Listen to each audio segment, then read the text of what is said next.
मित्रांनो नमस्कार. मी सी ए चैतन्य बावकर स्वागत करतो तुमचं या व्हिडिओमध्ये. तर मित्रांनो, कमर्शियल प्रॉपर्टीच्या रेंटिंग वरती आता आरसीएम ऍप्लिकेबल झालेलं आहे आणि त्यामुळे ही प्रोव्हिजन आपल्याला समजून घेणं आणि लवकरात लवकर अंमलात आणणं अतिशय गरजेचं आहे. कारण जीएसटीआर 3B ची लास्ट डेट आपली आता ही 20 तारीख आहे आणि त्यापूर्वी ही प्रोव्हिजन समजून आपल्याला त्याला अप्लाय करणं गरजेचं आहे, तो टॅक्स पे करणं गरजेचं आहे. बरोबर आहे. त्यामुळे हा व्हिडिओ अत्यंत महत्वाचा आहे आणि हा अर्जंटली बघून तुम्ही अप्लाय करणं अपेक्षित आहे. So notification number 9/2024 central tax रेटचं नवीन नोटिफिकेशन आलंय 8 ऑक्टोबर 2024 ला, जे की या ऑक्टोबर महिन्यापासूनच ऍप्लिकेबल होणार आहे. या नोटिफिकेशनचा क्रक्स जो आहे ऑलरेडी आपण डिस्कस केलेला आहे 1 मिनिट नोटिफिकेशन मध्ये. त्यामध्ये मी जसं की तुम्हाला सांगितलं होतं की तुम्ही जर जीएसटी मध्ये रजिस्टर्ड डीलर असाल, तुमचा काही बिझनेस आहे किंवा फॉर एनी रिझन तुम्ही जीएसटी मध्ये रजिस्टर्ड आहात आणि तुम्ही एखादी प्रॉपर्टी कमर्शियल प्रॉपर्टी रेंटवरती घेताय, तर त्यावरचा जो जीएसटी आहे आता तो तुम्हाला भरावा लागेल जर तुमचा लँडलॉर्ड जीएसटी रजिस्टर्ड नसेल तर. ओके. सो आरसीएमचं नोटिफिकेशन ऑलरेडी होतं आधीपासून, जे मास्टर नोटिफिकेशन होतं ते नोटिफिकेशन होतं नोटिफिकेशन नंबर 13/2017. म्हणजे 2017 मध्ये जे 13 नंबरचं नोटिफिकेशन आलं होतं सेंट्रल टॅक्स रेटचं, त्यामध्ये ऑलरेडी आरसीएमचं बऱ्याच एंट्र्या त्यामध्ये आहेत. तर मास्टर नोटिफिकेशन ऑलरेडी आहे. त्याच्यामध्ये याच्यात एक नवीन एंट्री ऍड झाली आता 5AB. त्यामुळे 5AA ऑलरेडी होती, ज्याच्यामध्ये रेसिडेन्शियल ड्वेलिंगच्या आरसीएम विषयी म्हणजे ती एंट्री होती. आणि आता या एंट्रीमध्ये 5AB मध्ये बघा सर्व्हिस काय, service by way of renting of any property other than residential dwelling. बरोबर. कारण 5AA मध्ये ऑलरेडी रेसिडेन्शियल ड्वेलिंग आली आहे.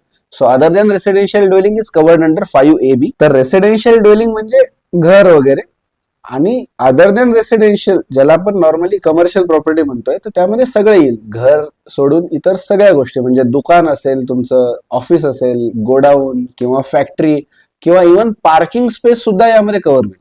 त्याच्यामुळे रेसिडेन्शियल ड्वेलिंग सोडून इतर सगळ्या गोष्टी याच्यामध्ये कव्हर होणार. बरोबर आहे. कमर्शियल प्रॉपर्टी म्हणजे सगळं. ठीक आहे.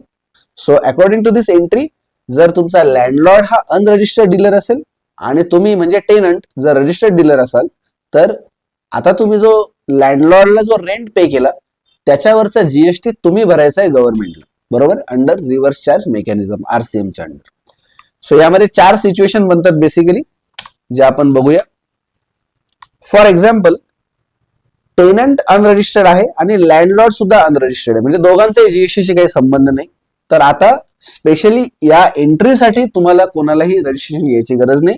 या ट्रान्झॅक्शनवरती जीएसटी ऍप्लिकेबल नसेल, कोणालाही जीएसटी भरायची गरज नाही जर लँडलॉर्ड आणि टेनंट दोघंही अनरजिस्टर्ड असतील तर. ओके. सेकंड सिच्युएशन, जर टेनंट अनरजिस्टर्ड आहे, टेनंटचं जीएसटीचं रजिस्ट्रेशन नाहीये, परंतु लँडलॉर्ड हा जीएसटी रजिस्टर्ड आहे, म्हणजे जर तुम्ही एखादी प्रॉपर्टी रेंटवरती दिली आणि तुमचं स्वतःचं जीएसटी रजिस्ट्रेशन आहे आणि तुम्ही कमर्शियल प्रॉपर्टी रेंटवर देताय, तर त्याच्यामध्ये तुम्हाला स्वतःला टॅक्स भरायचा आहे. म्हणजे तुम्ही काय करायचं, टेनंट कडनं टॅक्स कलेक्ट करायचा आणि गव्हर्नमेंटला भरायचा आहे अंडर फॉरवर्ड चार्ज. बरोबर आहे. हु पेज द जीएसटी? लँडलॉर्ड. लँडलॉर्डने भरायचं आहे जीएसटी. तिसरा सिनेरिओ, जर टेनंट हा जीएसटी रजिस्टर्ड असेल आणि लँडलॉर्ड सुद्धा जीएसटी रजिस्टर्ड आहे. आता इथे कॉन्फ्लिक्ट येऊ शकतो की मग जीएसटी कोणी भरायचा, कारण दोघे जीएसटी मध्ये रजिस्टर्ड आहेत. बरोबर. तर या केसमध्ये सुद्धा क्लिअर कट प्रोव्हिजन्स आहेत. लँडलॉर्डनी टेनंट कडनं जीएसटी कलेक्ट करायचा आणि तो गव्हर्नमेंटला भरायचा. या केसमध्ये टेनंट असं नाही म्हणू शकत की मी जीएसटी डायरेक्टली गव्हर्नमेंटला भरून टाकेल, ते चालणार नाही. लँडलॉर्डच टेनंट कडनं जीएसटी कलेक्ट करेल आणि गव्हर्नमेंटला भरेल. आता चौथी सिच्युएशन आहे ज्यामध्ये आरसीएम ऍप्लिकेबल झाला. म्हणजे बेसिकली या नोटिफिकेशन मध्ये जो बदल झालेला आहे तो फक्त चौथ्या सिनेरिओ मध्ये झालेला आहे. पहिल्या ज्या 3 सिनेरिओ होते ते आधी असेच होते, ऑक्टोबरच्या पूर्वी पण आणि ऑक्टोबरच्या नंतरही तसेच राहणार आहे. जो बदल झालाय तो चौथ्या सिनेरिओ मध्ये झालेला आहे, ज्यामध्ये टेनंट आहे जीएसटी रजिस्टर्ड डीलर, जो जीएसटी मध्ये रजिस्टर्ड आहे, आणि लँडलॉर्ड आहे अनरजिस्टर्ड पर्सन, ज्याचं जीएसटी मध्ये रजिस्ट्रेशन नाहीये. या केसमध्ये काय होणार बघा, GST applicability is under RCM 18% RCM. RCM म्हणजे रिव्हर्स चार्ज मेकॅनिझम. आणि who pays the GST? GST will be paid by the tenant. म्हणजे आता इथे टेनंट जीएसटी पे करणार आहे.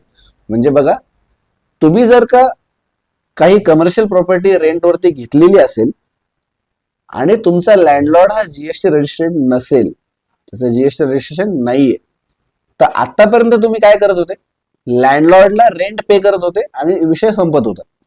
आता यापुढे काय करावं लागणार, यापुढे म्हणजे ऑक्टोबर 2024 आणि यापुढे तुम्ही लँडलॉर्डला रेंट दिल्यानंतर त्यावरती 18% कॅल्क्युलेट करायचं जीएसटी, आणि हा जीएसटी तुम्ही भरणार आहात गव्हर्नमेंटला.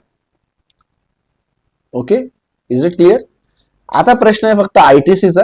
तर yes, ITC is allowed. GST हा एफसीएम मध्ये भरू द्या किंवा आरसीएम मध्ये असू द्या, टेनंट याच्यावरचा आयटीसी घेऊ शकतो, provided that commercial property is being utilise for the purpose of business. जर बिझनेससाठी वापरत असाल तर आयटीसी घ्या, त्यावरती काही रेस्ट्रिक्शन नाही. अजून एक यामध्ये कन्फ्युजन होतं काही वेळेस की जर कंपोजिशन डीलर असेल तर काय होणार. जर का टेनंट हा रजिस्टर्ड आहे पण तो ऍज अ कंपोजिशन डीलर आहे, तर मित्रांनो यामध्ये काही बदल होणार नाही. जर कंपोजिशन डीलर असेल तरी सुद्धा आरसीएम मध्ये जीएसटी भरावाच लागेल. जर टेनंट हा कंपोजिशन डीलर असेल तरी सुद्धा रेंट वरती जीएसटी हा भरावाच लागेल आरसीएम मध्ये. फक्त आता यामध्ये काय होईल की आयटीसीचा काही विषय राहणार नाही, कारण कंपोजिशन डीलरला आयटीसी मिळत नाही त्यामुळे. बरोबर आहे.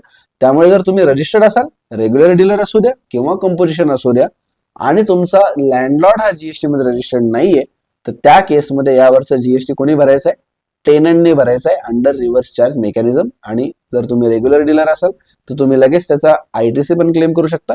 कंपोजिशन डीलर असाल तर आयटीसी तुम्हाला मिळणार नाही. बरोबर आहे.